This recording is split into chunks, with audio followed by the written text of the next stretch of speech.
सगळे जास्त डुकरांना काय आवडत असेल ना तर ती बघा मका आहे, मका आणि भुईमुगाच्या शेंगा. आणि असं आहे की काही त्यांना आवडत नाही असं म्हणायला नाही, कारण ज्वारीचं पण खूपच वाट लावून टाकते ज्वारीची पण, आणि गहू पण, गव्हाचं पण वरबडून टाकायचं. सोयाबीनीचं म्हणलं तर सोयाबीनीचे जागोजाग असे खड्डे करतात बघा, आणि नुसती नासाडी करून जातात, खात काय नाहीत पण सोयाबीनीची नासाडी करतात. मका म्हणतात तर खूप आवडीने खातात, आणि भुईमुग पण तसाच आवडीने खातात. आता भरपूर इबय बघा ह्या डुकरांचं. आणि आता मी इथं आले होते मका कापायला कारवडींसाठी, तर ह्या चिंचाच्या झाडावरनं 5-7 तर अशा मोरांच्या ते लांडूरनी उठून गेल्या बघा. आमची आल्याची चाहूल त्यांना कळली की त्या अशा भरभर उडून गेल्या. आणि काल तर हरणच होतं, आणि कसं सगळ्यांच्या शेंटरवर रान असल्यामुळं एकदम डोंगराच्या कडेला रान आहे आमचं.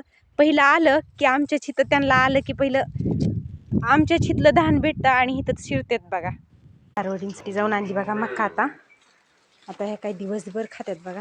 या चल चल चल वसू आनंदी, चला चला चला.